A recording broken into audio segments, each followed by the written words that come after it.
jemaah kajian, santri, dan lain-lain jemaah yang dari luar yang kami hormati.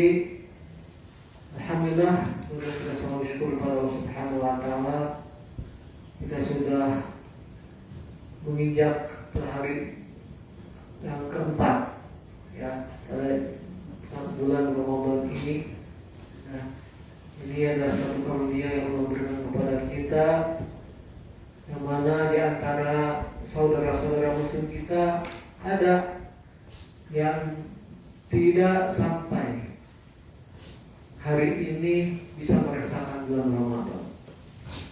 Ada yang setelah wafat meninggal dunia di hari kemarin, ada di hari yang keduanya, ya. Nah, sedangkan alhamdulillah kita semua masih memberikan kesempatan usia dan juga kenikmatannya sampai saat ini, yang mudah-mudahan Allah Subhanahu wa Ta'ala terus memberikan kepada kita kesempatan ini sampai selesainya di bulan Ramadan ini, bahkan sampai betul-betul kita mendapatkan karunia yang besar di sisi Allah Subhanahu wa Ta'ala dalam menjalani kehidupan dunia ini. Amin ya Allah ya. Insyaallah kita akan melanjutkan kajian hadis Arba'in Imam Nawawi yang masuk ke dalam hadis yang kelima. Bismillahirrahmanirrahim. Qur'an kitab al-syar Imam Hibbi Syarati Nawawi wa nafa'ana bihi wa bi'ulumihi fil barin. Wabiqal an ummil mu'minin Ummi Abdillah Aisyah radhiyallahu anha. An ummil mu'minin, dari ibunya orang-orang yang beriman.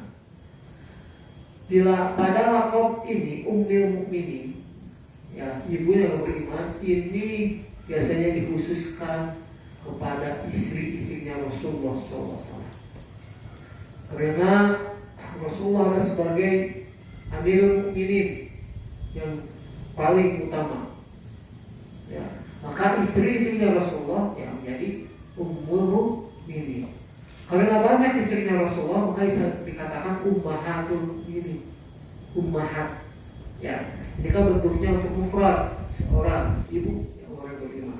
Tapi kalau istri-istri Rasulullah, ibu-ibunya, ya, orang-orang yang beriman, banyak istri Rasulullah. Ada yang mengatakan 9, ada yang mengatakan 11. Ya, nah ini Siti Aisyah radhiyallahu anha, ini adalah termasuk daripada istrinya Rasulullah SAW. Maka dikatakan ummul mukminin, ummul mukminin. Ummi Abdillah, ibunya Abdillah. Kenapa bisa disebut Ummi Abdillah? Karena ada mengatakan bahwasanya Aisyah radhiyallahu anha, beliau pernah memiliki anak kandung, baik mengatakan sudah lahir, dan mengatakan dalam rahimnya, ya, yang diberi nama Abdullah, tapi meninggal dunia. Ya, anak dari Rasulullah SAW. Maka dikatakan Ummi Abdillah, ibunya Abdullah. Ya, memiliki anak Abdullah meninggal dunia. Ya, dikatakan Ummi Abdillah. Nah itu nama aslinya itu Aisyah radhiyallahu anha. Aisyah. Nah, Siti Aisyah ini adalah istri Rasulullah SAW yang paling muda perawan, satu-satunya, ya, satu-satunya istri Rasulullah yang perawan, yang belum pernah menikah sebelumnya.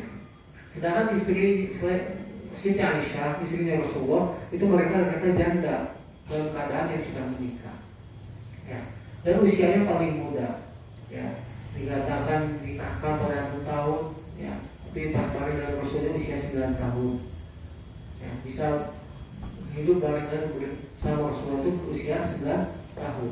Masa baliknya Siti Aisyah doang.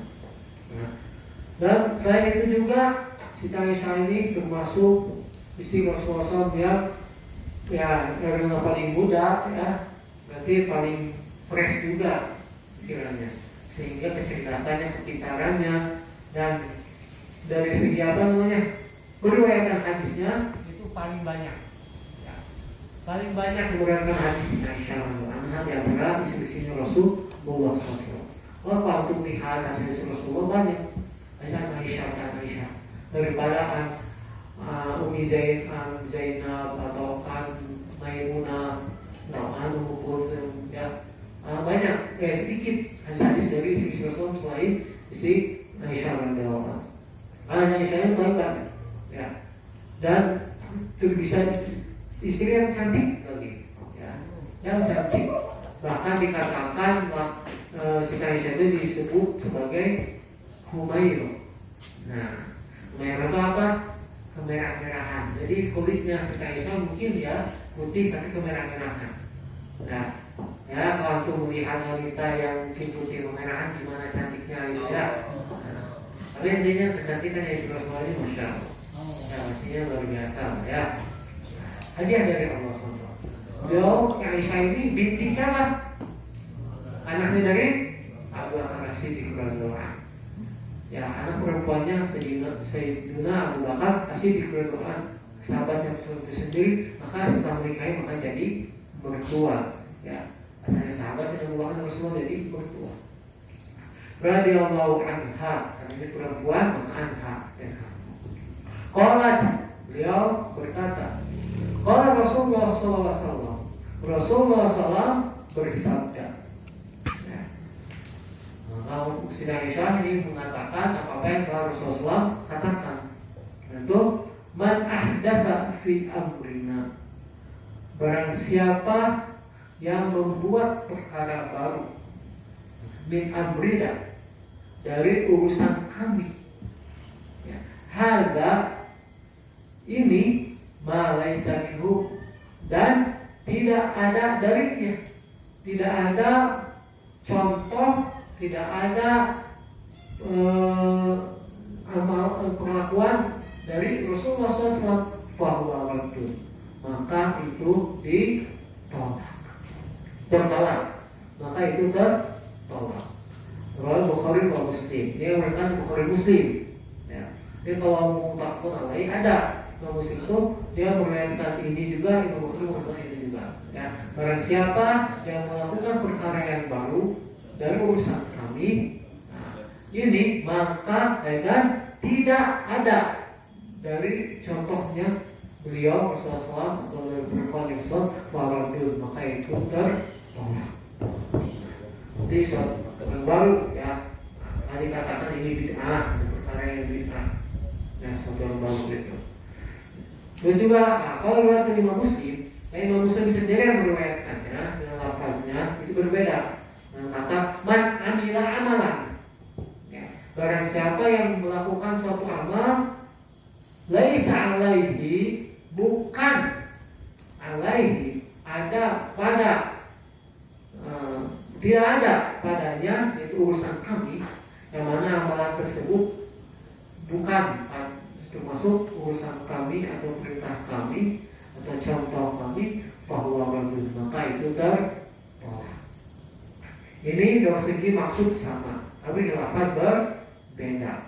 Intinya ada suatu amal yang di situ memang tidak ada contoh dari Rasulullah SAW, ya, tidak ada yang dilakukan oleh Rasulullah SAW, maka itu tertolak.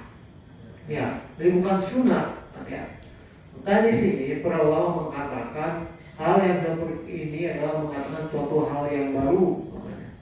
Ya, melakukan suatu yang baru. Cuma bisa kita melihat suatu yang baru ini ternyata yang tidak ada dalilnya. Maka ketika ada suatu amalan yang situ ada dari Rasulullah SAW, amal seperti apa, ibadah, sholat, ya ada tuh, melakukan sholat fardu, sholat 5 waktu, maka itu udah jelas namanya Rasulullah SAW. Nah, ada yang sholat tahajud, sholat witir, dan sholat lainnya.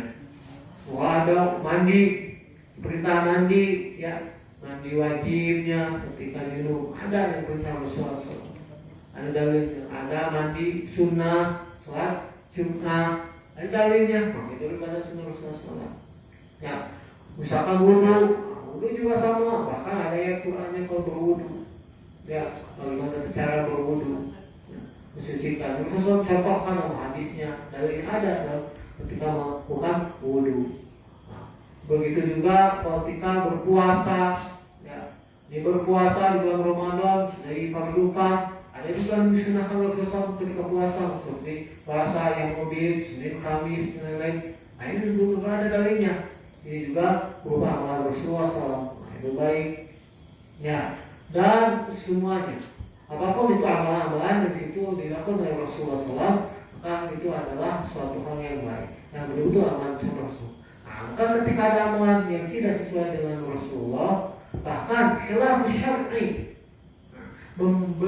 membedai atau bertolak belakang dengan syariat, ya, alias yang itu betul-betul bertentangan dengan amalan Rasulullah SAW, maka itu akan ditolak.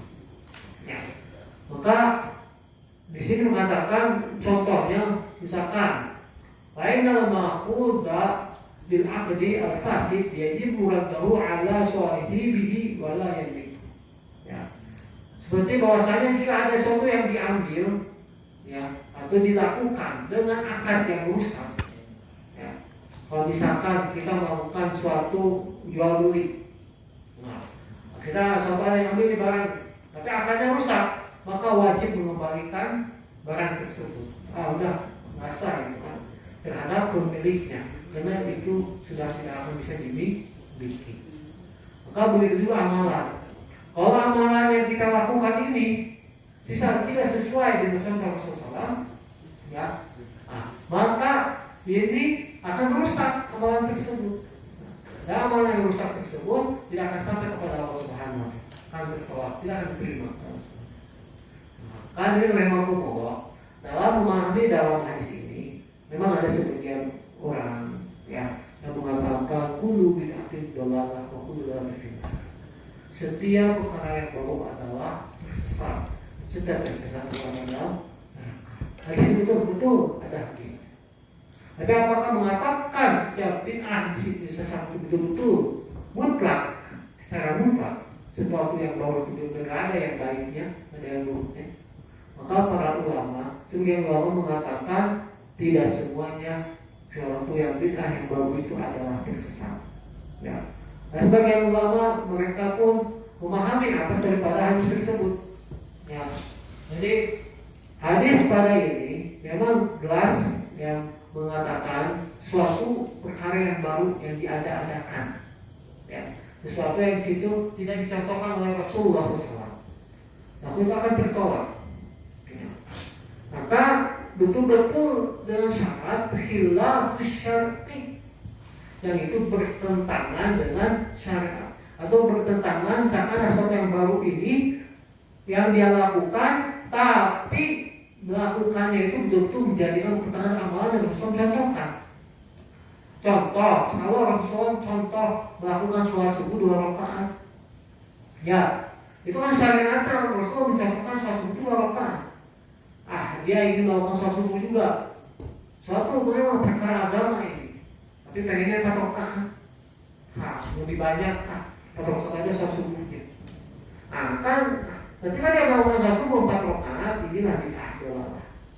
Ini bid'ah yang menyesatkan. Kenapa? Karena di situ ada yang bertentangan dengan cara Rasulullah melaksanakan sholat subuh. Rasulullah melaksanakan 2 rakaat, ini malah 4 rakaat. Hal yang wajib bagi ini sholat subuh ini. Ini seperti ini salah satu contoh. Ya. Lebih banyak sekali. Ya. Ulama-ulama mengatakan dalam masalah bid'ah ini.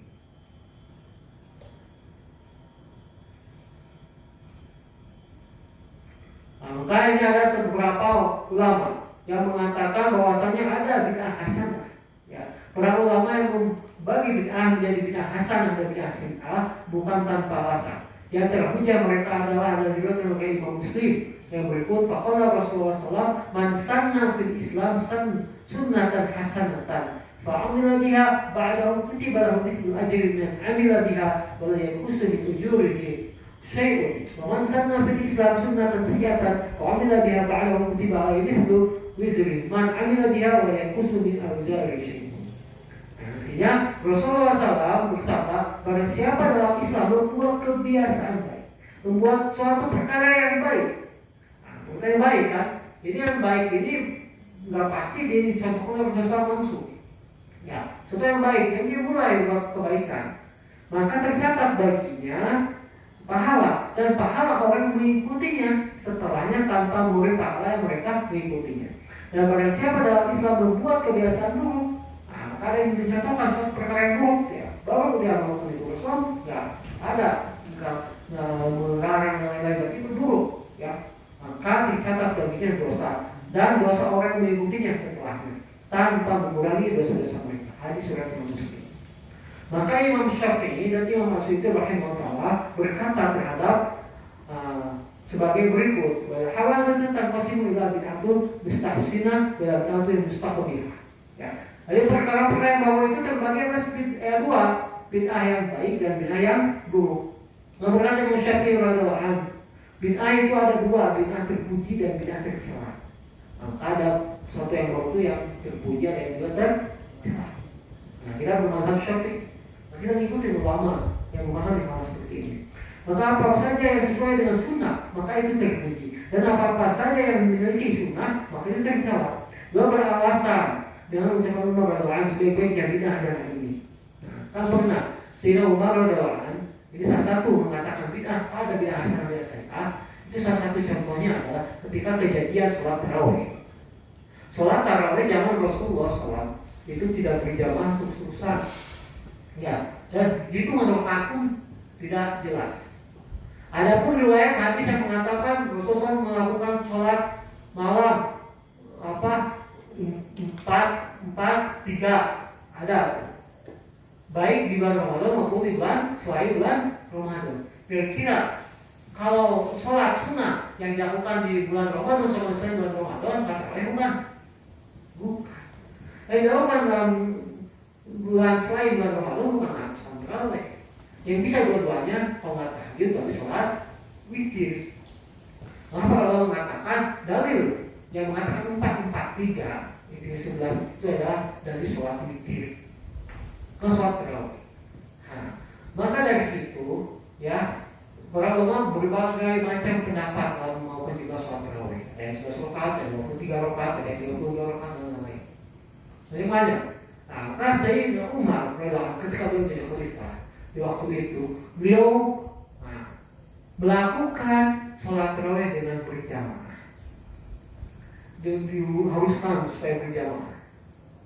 Nah, dan kata Sayyidina Umar, ada bid'ah hasan. Ini adalah sebaik-baiknya bid'ah.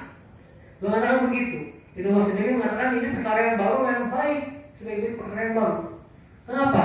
Karena menjadikan salah satu amalan yang harus kita contohkan itu ada contohnya, melakukan sholat tarawih. Cuma tidak sesuai betul dengan Rasulullah. Rasulullah tidak mengharuskan sholat berjamaah. Ada Rasulullah sholat itu melaksanakan berjamaah, langsung pulang di rumah tidak melanjutkan lagi berjamaahnya. Ketika zaman Rasulullah. Tapi saat ini kita lihat sholat tarawih ini dari mulai sholat tanggal Ramadan pertama sampai akhir Ramadan baru dengan berjamaah kan gitu. Ya, itu contoh dari mana? Nanti itu contohnya di Sayyidina Umar. Sayyidina Umar yang berjamaah. Nah itu sebaik-baik bid'ah seperti itu. Imam Syafi'i itu mengatakan itulah ya bahwasanya bid'ah sesuatu yang baru itu nggak selalu dolalah, nggak selalu tersesat.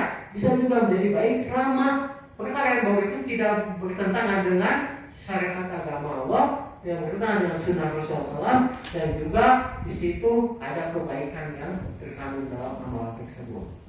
Nah, maka dari sinilah bid'ah adalah hal-hal yang baru itu ada dua sudut utama dari apa saja yang mesti dilakukan sunnah asal ijma, maka itu bid'ah yang besar.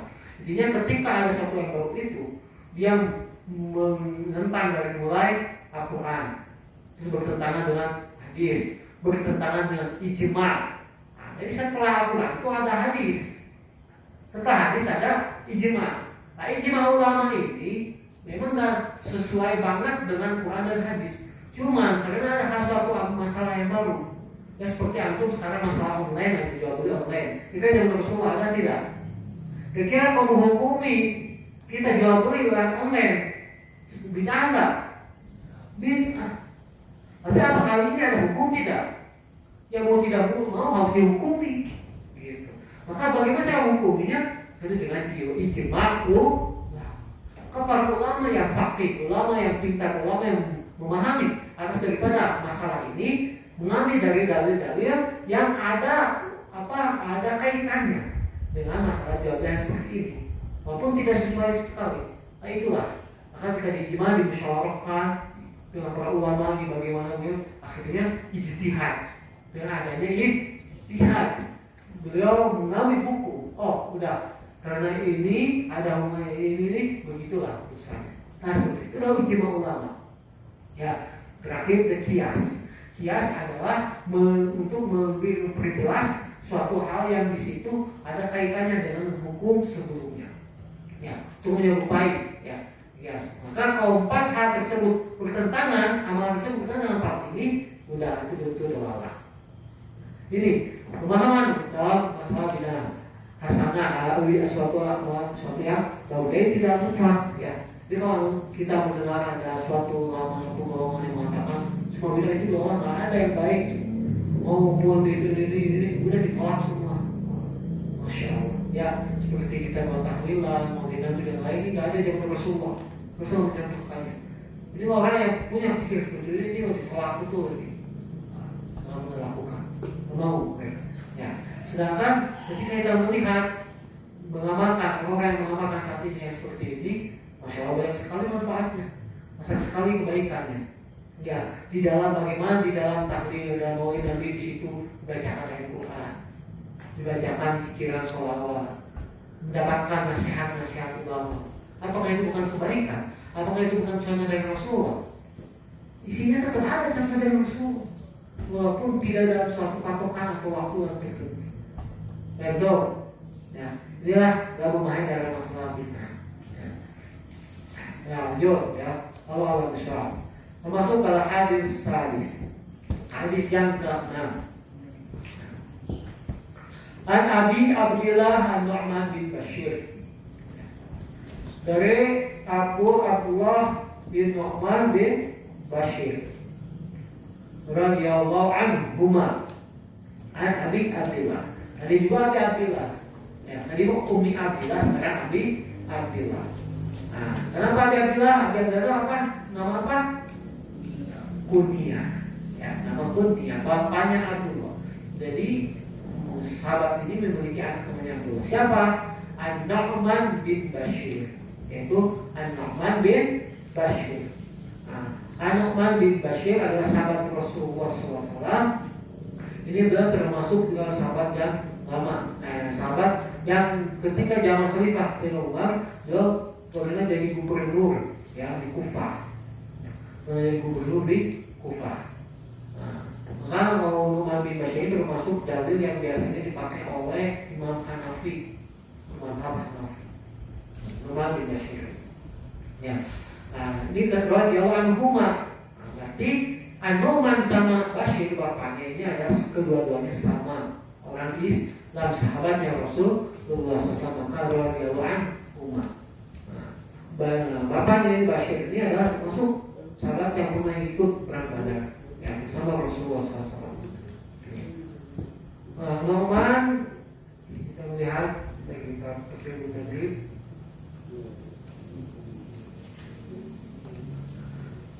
Nu'man bin Bashir bin Sa'ad bin Sa'labah al-Ansari itu masuk Ansar pertama dan Khazraj juga termasuk kaum Khazraj. Lalu wali abawaihi sahibat rumah Syam, tinggal di Syam ya. Nah, Syam ini pernah tinggal di Syam. Rumah wali Imran Kufah. Kemudian beliau dijadikan gubernur di Kufah. Kemudian beliau cuma betul di Hamzah. Beliau meninggal dunia itu sekitar 65 ya, pada tahun ke-65 Hijriah ya. Dan beliau memiliki usia 64 tahun ya, di Nu'man bin Bashir ya. Beliau sahabat Rasulullah yang pernah jadi gubernur di Kufah ya. Kufah itu ya daerah Afghanistan, Rusia, daerah itu ya, dan sekitar itu.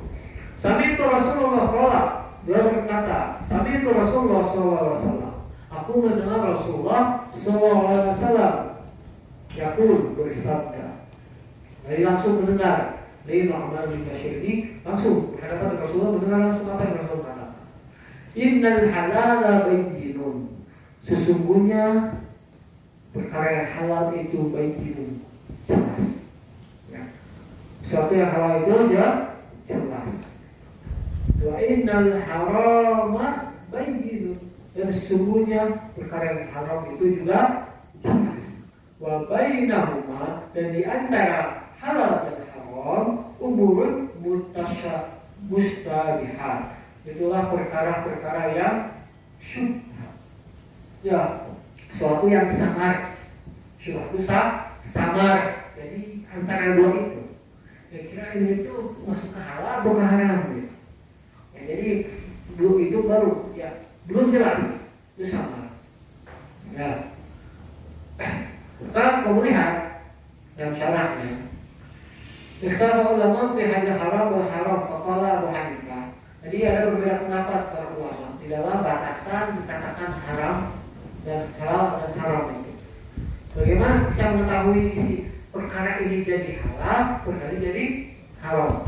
Kalau menurut Imam Abu Hanifah rahimahullah taala, al halalu ma dalil ala halil.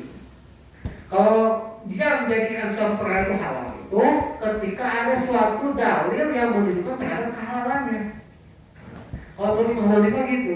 Jadi kalau tahu makan ini halal, adalah dalilnya yang halalkan. Gitu.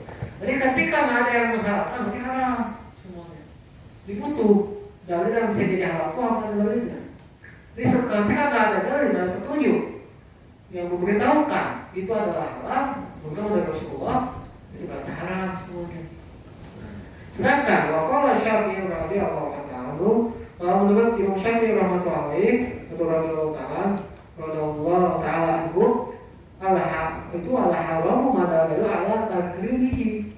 Al-Musafimah dia mengatakan haram itu kalau ada perkara yang haram itu dia ada hadis yang menunjukkan keharamannya. Nah kalau Musafir jadi segala sesuatu asalnya halal. Kok dia jadi haram itu ketika ada dalil yang mengharamkan. Paham? Itu perbedaannya. Jadi kalau asal usul dari Imam Abu Hanifah dia itu semuanya haram, dia bisa jadi halal ketika ada dalil yang menghalalkannya. Kalau Imam Syafi'i dia tuh asalnya halal semua. Tapi kalau ada yang bisa jadi haram ketika ada dalil yang mengharamkannya. Ya, kalau soal itu, kalau melihat daripada patokan ya antara ulama ini, kalau dia tahu ini haram atau halal, ada nggak yang mengatakan sang khamar? Ini khamar ini ada dalil yang mengharamkannya nggak? Ada. Innal khamra wal maisir rijsun min syaitan. Ya. Salah satunya. Oh, dalam hadisnya ada juga. Ya. Nah, hadisnya ada banyak. Ya, dalil yang mengharamkan.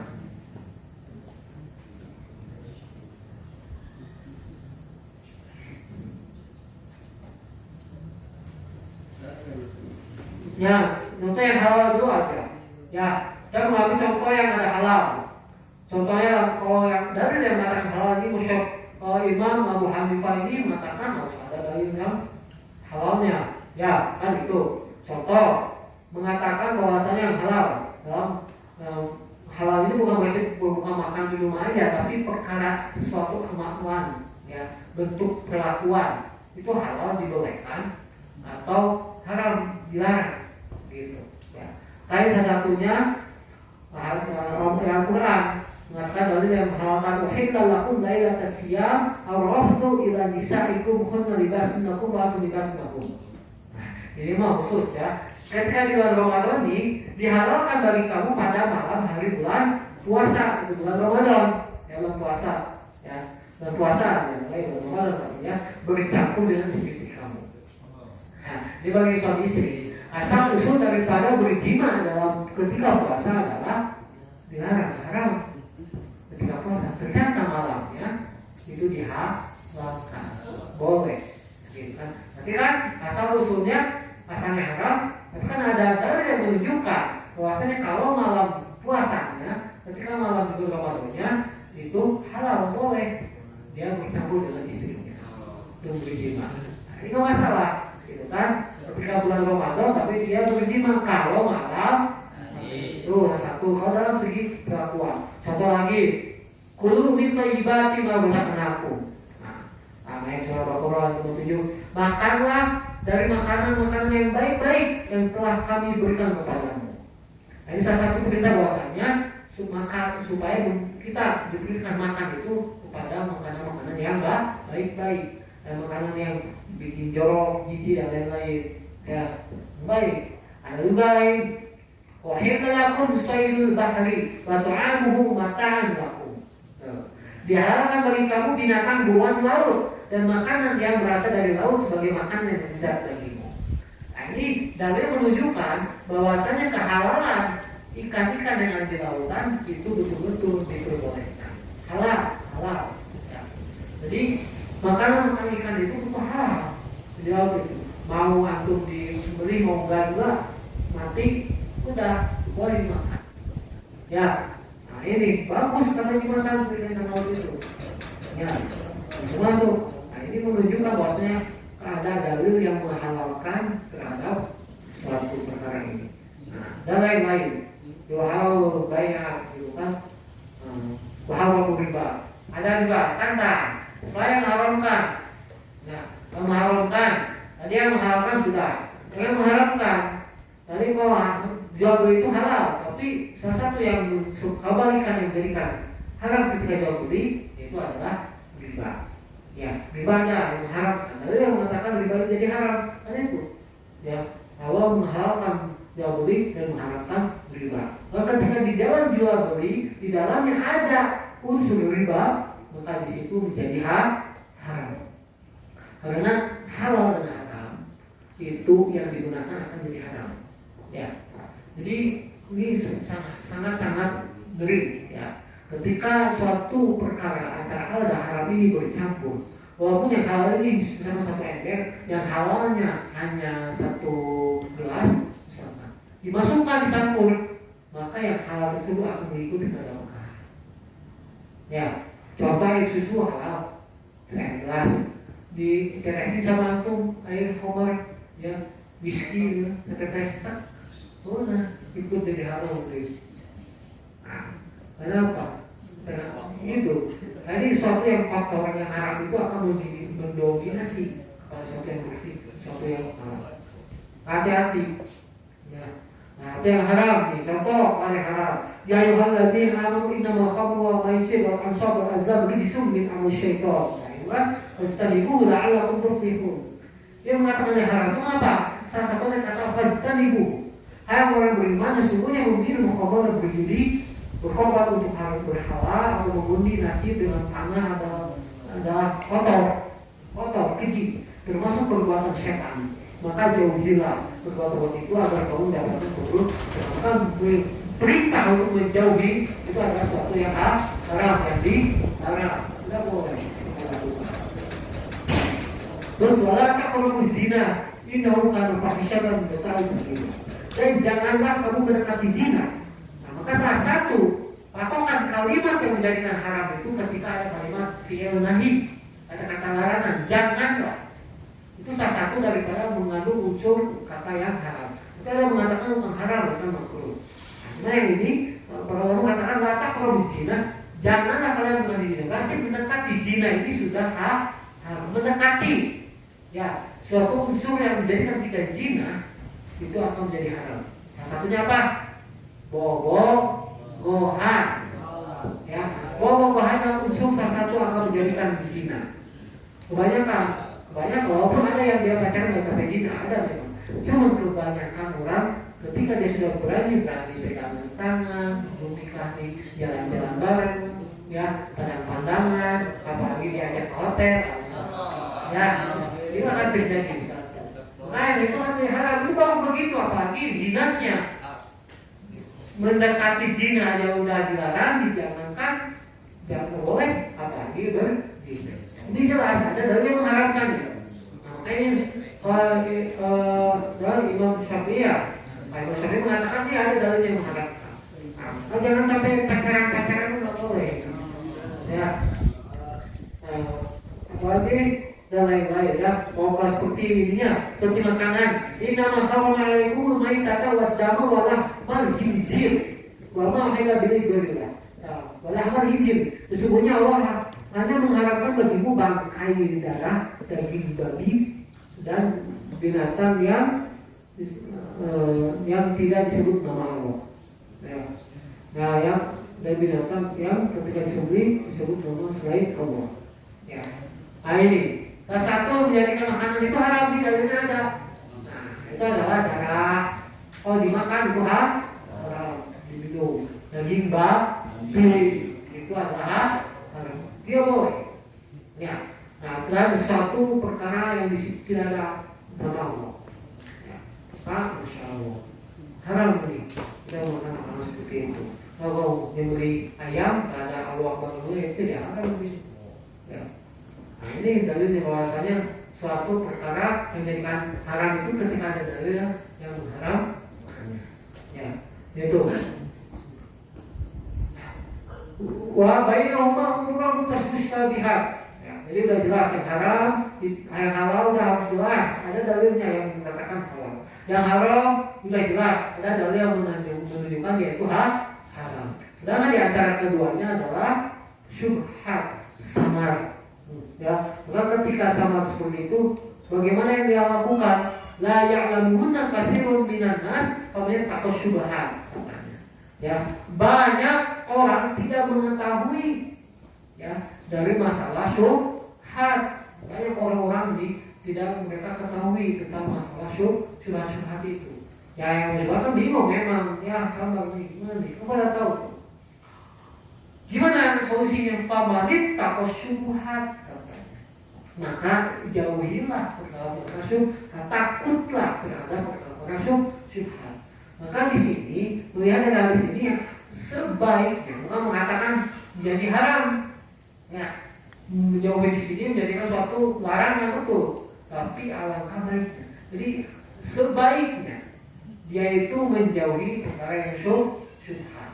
Ya, karena memang belum tentu dia halal. Ya, tentu dia halal. Tapi di sini mengatakan ya jauhilah syubhat. Di sini adalah suatu hal yang dianjurkan ya, supaya jangan usahakan tidak melakukan syubhat. Faqad istabara li dinihi. Maka sungguh itu akan faqad istabara di sini. Maka sungguh dia telah menjaga agamanya dan dirihi wa irdihi dan kehormatannya. Maka sungguh kalau dia sudah bisa menjauhi perkara syubhat, dia sudah menjaga agamanya dan kehormatannya. Nah ini satu hal yang syubhat itu salah satunya itu. Ya, bagaimana agamanya bisa terjaga, terbebas dari hal yang kurang baik. Ya, kehormatannya dia pun supaya dari perkara yang kurang baik. Wa man waqa'a fi syubhat. Maka barang siapa yang dia jatuh, dia melakukan di dalam perkara-perkara syubhat, waqa'a fil haram, dan dia telah jatuh kepada perkara yang haram. Pada hadis ini seolah yang syubhat ini masuk ke dalam perkara yang haram. Jadi yang syubhat ini ternyata lebih dekat kepada perkara yang haram. Ya, walaupun seandainya ternyata aslinya enggak akan halal ya, udah selamat. Cuman yang ini salah satunya adalah kekhawatiran. Ya, khawatir jika syubhat ini akan terjatuh kepada perkara yang haram. Kalau ini yar'ah halal himan, seperti ada pengembala kambing, ya. Si pengembala kambing ini dia mengembala di sekitar himan, batasan, ya, batasan orang yang memiliki tempat, ya, batasan. Jadi ketika si orang itu dia pengen mengembala kambingnya, si kambingnya itu makan di rumputan, di situ ada batasan. Terus yushiku ajar ta'fi, ya, yang mana dia itu seperti pengembala kambing itu berada dikhawatirkan dia masuk ke dalamnya. Dikhawatirkan dia masuk ke dalam pemilik tadi, tempat pemilik yang dia gembala, tempat pemilik yang punya tanah, batasan tersebut. Ya, nah, Allah wa inna likulli malikin himah. Ingatlah bahwasanya setiap pemilik itu dia punya batasan, punya aturan. Ya. Ala wa innahimullah maharimuhu. Ingatlah, ya ketahuilah bahwasannya aturan Allah adalah larangan-larangannya. Bahwa aturan Allah adalah larangan-larangannya. Nah, di sini melihat salah satu hadis ini memperlihatkan contoh bahwasanya syubhat ini bisa menjadikan haram. Seandainya kalau orang yang menggembala kambing, nah itu misalkan di sini nih, anda punya kambing, masuk ke tanahnya, misalkan tanahnya ini teguh, misalkan. Lalu di bawah sini nih ada pagar tuh, cuma tuh kalau elis lah, pagar ini. Kalau dia biarkan si kambing ini, dia bisa masuk ke dalam pagar tersebut sehingga batasan itu melewati batas tersebut sehingga makan di rumputan di tanahnya ya elis. Ini akan masuk ke dalam perkara hak, melewati batas si aturan. Nah, begitu juga Allah. Allah juga setiap pemilik itu begitu punya batas begitu Allah. Walaupun memiliki batasan dan batasan aturan Allah itu adalah perkara yang haram. Ketika aturan-aturan itu sudah ada masuk ke dalam perkara yang haram, maka itu adalah perkara yang melewati batas. Ya, nah itu batasannya. Wa idza fasadat jasadul kullu. Allah wa inna fil jasadi mudghah. Ini beda lagi pemahamannya. Nah, itu kan tadi masalah nyambung kepada perkara yang syubhat. Sekarang masuk ke Allah, ketahuilah wa inna fil jasad, bahwasanya di dalam jasad itu ada apa? Mudghah, segumpal daging. Nah, idza saluhat jasad kullu. Apabila si daging itu yang ada dalam jasad itu baik, maka jasad semuanya akan menjadi baik. Anggota tubuh semuanya akan menjadi baik. Dan apabila si daging segumpal yang tersebut rusak, maka seluruh jasad, seluruh tubuh dia pun akan menjadi rusak. Ala wahyal, ketahuilah itu adalah hati. Ya, Masya Allah. Ya. Ini adalah patokan utama kita melihat dalam anggota tubuh kita. Kita ingin menjadikan anggota tubuh kita, mata kita baik, penglihatan kita menjadi baik, punya telinga, pendengaran kita menjadi baik, punya lisan, sehingga pembicaraan lisan kita itu baik, lihat hatinya. Itu patokannya. Karena hati kita, kalau di dalam hati kita masih ada rasa hal yang kebencian, ada rasa tidak syukur, ada rasa sombong, ada rasa hasad iri dengki, ini akan mempengaruhi terhadap anggota tubuhnya. Orang oke antum lihat, kalau orang sudah merasa syirik dengan kebaikan orang lain, merasa tidak suka kebaikan orang lain, ya misalkan Faris melihat hikam, si hikam itu dengan potong pisangnya, dia harus berusaha kalau ke hikmah suai, nah itu dalam hatinya begitu tuh. Ini hatinya itu begitu kan? Maka ini matanya, telinganya, penjaya bakal itu. Maka gimana apa yang dilakukan Faris ketika hatinya begitu kepada hikam? Dia datang ke si Sufyan, apa tuh? Ada si hikam, saya tahu kopi, wah gitu ya, wah ngegogongin ke hikam. Makanya si mulut ikut jadi rusak. Kenapa hatinya sudah rusak dengan tadi penyakit hati dengki? Maka mulutnya menjadi sakibah. Habis itu, dia ketika dengerin kebukaan orang itu senang dia dengerin itu. Sabar, sungai, terus kayak orang cincingan ya. Dari situ apa? Dengan omongan kayak gitu, Pak sama Sultan berencana untuk menjadi hikam. Nah, sehingga ketika hikam jalan, misalkan dikasih raja apa, langsung kakinya misalkan dicelakan. Tuh, itu apanya? Tangannya. Kaki ini jadi rusak juga. Kenapa? Asbab dari hatinya yang rusak. Nah, kan betul-betul ya Rasulullah SAW sudah menganti-wanti. Ingatlah, jagalah hati, jangan kau kotori. Jagalah hati, jangan kau menodai. Ya, jagalah hati karena hidup. Kata hakim gitu. Ya, kenapa ya begitu? Kalau hati sudah baik, insya Allah mulutnya akan bicarakan baik. Kalau dia punya hati orang itu seneng gitu ya, ketika melihat orang itu masya Allah ya, punya syukur apa, maka ketika dia mendekati orang tersebut bakal bertata berbicara dengan baik, ya. Terus dia bicara kebaikannya, dia mau bicara kebaikannya. Terus tangan dia akan mudah untuk memberinya, membantunya, ya. Dilihat dia akan dengan pemandangan yang baik. Coba kalau yang tadi, wah sinis makan lagi orang. Oh, ya, kau bakal kau bakal itu jadi rusak dengan sebab hati ya, Gus. Ya, itu ini salah satu daripada gambaran Rasulullah SAW terhadap diri manusia. Bahwasannya diri kita baik tidaknya, mata kita, pendengaran dan lain-lain itu melihat hati kita. Karena tidak itu ada dua ininya jalannya. Ada jalan keimanan, ada jalan ke nafsuan, hawa nafsu. Jadi hawa nafsu sama iman semua dalam hati. Ya, maka kalau hawa nafsu ini lebih kuat daripada keimanannya, yang namanya hawa nafsu dia lebih menjerumuskan kepada keburukan. Maka hati dia itu akan senantiasa inginnya suatu hal yang memuaskan dirinya. Mau baik mau enggak lebih puas, lebih happy kan gitu. Tapi kalau keimanan, dia hati yang akan memiliki rasa takut kepada Allah. Hati yang di situ dia akan terjaga dalam hal-hal sesuatu yang dilarang oleh Allah. Maka ketika hati dia keimanan yang kuat, ketika suatu hal yang bikin menyenangkan, tapi yang menyenangkan itu tidak sesuai dengan aturan Allah, yang bikin bahagia itu tidak sesuai dengan itu sesuatu yang dilarang oleh Allah, maka dia akan bisa menahannya, dia akan menghindarinya. Maka ketika ada hal yang perkara itu menjadikan Allah senang, bikin Allah itu ridho, seperti Allah, maka dia akan semangat melakukannya. Karena hatinya lebih didominasi dengan keimanan yang baik daripada hawa nafsu yang buruk.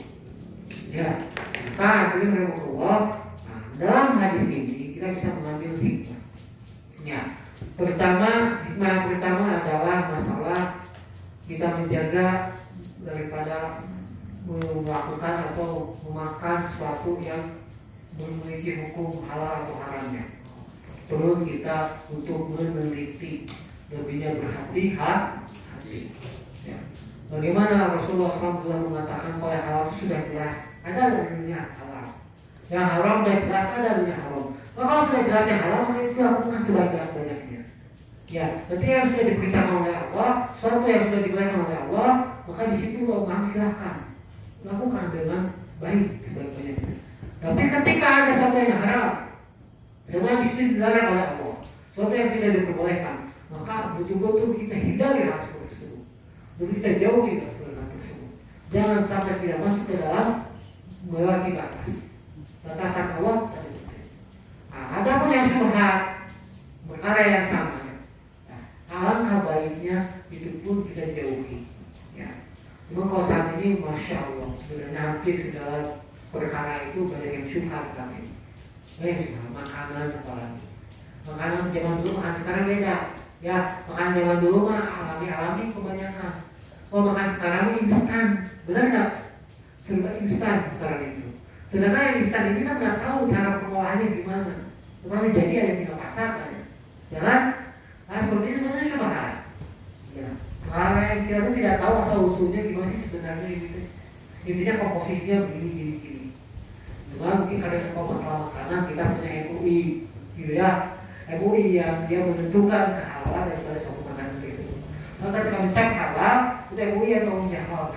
Ya, kalau ternyata pembuatan hasilnya ada yang haram, ya kita sebagai umat muslim yang tidak meneliti, yang tidak mengetahui hal tersebut, ketika kita ada yang mewakili dari kaum muslimin yang dia siap bertanggung jawab untuk menyatakan hal atau haramnya dengan membuat cap, ya udah itu yang dia yang bertanggung jawab di situ. Terkecuali kalau kita sudah tahu betul, ya memang ada tulisan halal di situ MUI, tapi kita pernah lihat produksinya misalkan, pernah lihat oh si makanan ini tuh saya lihat videonya tuh begitu ada babinya, ada ini. Kalau kita sudah tahu begitu, walaupun di situ ada cap halal, ya udah, karena kita melihatnya begitu, kita lebih yakin terhadap hal yang kita lihat sendiri daripada dengan tulisan cap halal yang dibuat oleh. Mungkin kita ya udah, mungkin MUI-nya bukan kita atau gimana, kita lebih baiknya jangan sampai kita makan seperti itu. Ya, nggak mengerti makanya syubhat. Tapi memang di sini mengatakan syubhat itu lebih menuju kepada keharaman. Ya. Karena justru seperti tadi mencontohkan kepada apa? Suatu hewan, binatang, ya, yang dia digembala oleh penggembala kambing,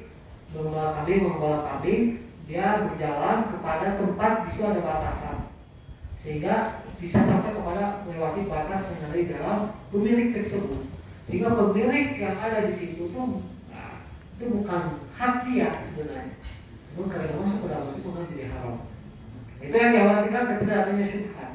Ya, maka aturan Allah pun sudah ada, batasan Allah pun sudah punya bikin aturan-aturan yang berupa larangan-larangannya. Oh, di mana kan? Maka kata Imam Syafi'i, ketika di mana di situ ada dalil yang menunjukkan keharaman-haraman, maka di situ batasan hukum Allah yang tidak boleh kita lakukan. Nah, apabila di situ nggak ada dalil yang mengharamkan, maka di situ diperbolehkan untuk melakukannya. Ya. Nah, hikmah yang terakhir adalah masalah hati. Ya, hati bagaimana senantiasa kita betul jaga. Karena hati inilah yang akan menentukan daripada bagaimana tarik tidaknya jasad anggota tubuh kita semuanya. Waidah jawarih, yang sama jawarih atau jasad kullu ini adalah anggota tubuh, maksudnya jawarih di sini. Maka badan ini dimiliki oleh hati kita. Ya, badan kita ini dimiliki oleh hati sebenarnya. Karena seandainya aku punya badan nggak ada hatinya, mereka bisa hidup kan? Ada yang punya manusia, dia hatinya diambil, bisa hidup nggak? Ya, walaupun hidup kayaknya nggak akan gimana, nggak tahu itu. Ya, kemungkinan besar nggak bisa hidup. Ya, tapi kalau dia punya anggota tubuh, hilang tangannya, masih bisa hidup nggak? Belum bisa, masih bisa hidup. Ketika dia punya kehidupan, punya badan, kakinya hilang, bisa hidup nggak? Masih bisa hidup. Berarti ada hidup, telinganya satu hilang, masih bisa hidup nggak? Kemungkinan besar masih bisa hidup. Ya, apalagi setengah badan hilang, dua kakinya, masih kemungkinan bisa hidup nggak? Masih bisa hidup. Ya, jadi itu semua anggota tubuh kita itu bukan patokan daripada anggota tubuh, tapi ini anggota tubuh masing-masing punya fungsinya, tidak mempengaruhi terhadap inti daripada tubuh kita. Tapi hati dan kepala, hati dan kepala sebenarnya. Cuma kalau kepala, ya ini juga sebenarnya kepala ini punya pikiran nih, ya punya otak. Nah ini otak pun hati-hati. Ini otak pun bisa berjalan baik tidak boleh melihat hati juga pikiran itu. Ya pikiran bisa baik itu tergantung hati juga. Ya akan timbul pikiran dia baik kalau hati dia yang baik. Akan timbul pikiran dia buruk kalau dia buruk. Kalau ada orang berpikir yang kecurangan, sedikit dan lain-lain, itu hatinya sudah ada keinginan rakus. Biasanya kalau suatu hal yang dia pengen mikir sesuatu itu, dia pintar kan mikirnya. Gimana caranya dapatkannya? Dengan cara itu pikir, merusak. Nah, ini patokan yang keduanya itu pikiran memang, tapi pikiran juga dikendalikan oleh hati. Ya, nah kalau antum pikirannya nggak pakai hati, ngelamun misalkan, itu nggak jelas. Ngelamun gitu. Nah itu mah, nah ini apa namanya, bukan dari pikiran akal sehat. Kalau pikiran akal sehat itu betul-betul dia apa yang direncanakan oleh hatinya. Nah, bingung kayak gitu, itu kan bukan pikiran kita, hal yang memang dari hati itu udah gitu ya, jelas gitu. Maka dari situlah pentingnya kita senantiasa tazkiyatun nafsi, membersihkan diri kita, itu maksudnya membersihkan hati kita. Tazkiyatul qalb, ya, membersihkan hati. Maka banyak sekali ya, yang membersihkan hati yang berbanyak. Baca obat hati ada berapa? 5. Oh, ya, obat hati ada 5 perkara. Itu salah satunya memang betul juga, gitu, ya. Nah itu dikatakan oleh lagu Opik, gitu kan ya. Obat hati, gitu, obat hati 5 perkara. Yang pertama, baca Quran dan maknanya. Tuh, baca Quran, alhamdulillah itu baca Quran, tapi itu sekali dengan maknanya baca artinya. Itu akan mengobati hati itu. Ya, bukan sering dibacakan tuh baca-baca lain-lain gitu ya. Nah, bukan sering ngobrol hal-hal yang penting, ngomongin orang lain, ngomongin itu ke dunia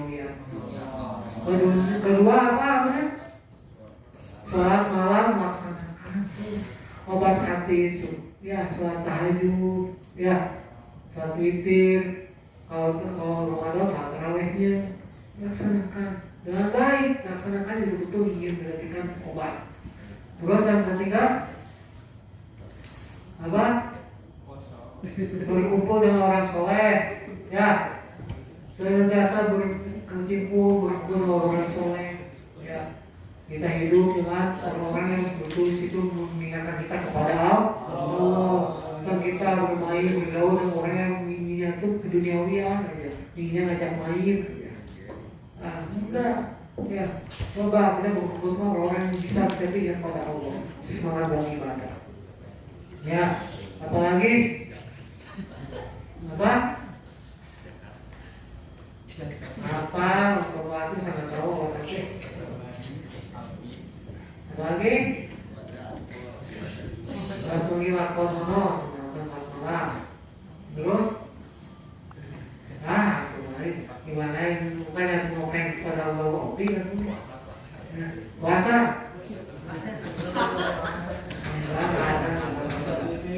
Zikir kayak zikir, ya, berbanyak zikir, ya, berdoa, nah, zikir doa berbanyak, ya, itu melambungkan hati juga zikir, ya, hati kita supaya senantiasa ingat pada Allah, zikirannya. Nah, alhamdulillah kita setiap hari alhamdulillah ada. Bisa satunya lah untuk bagaimana memperbaiki hati kita, membersihkan hati kita, ya. Kayak itulah. Apabila hati kita nggak pernah diobati, ya sakit terus. Kalau hati udah sakit terus, ya berarti akan melakukan suatu hal yang buruk, tidak baik. Ya. Maka tanda sehat baik, sehat sakitnya hati kita yang melihat daripada anggota tubuh kita ngapain itu dia. Kalau dia semangat terus dalam ibadah, berarti itu lagi bagus, disehat hati.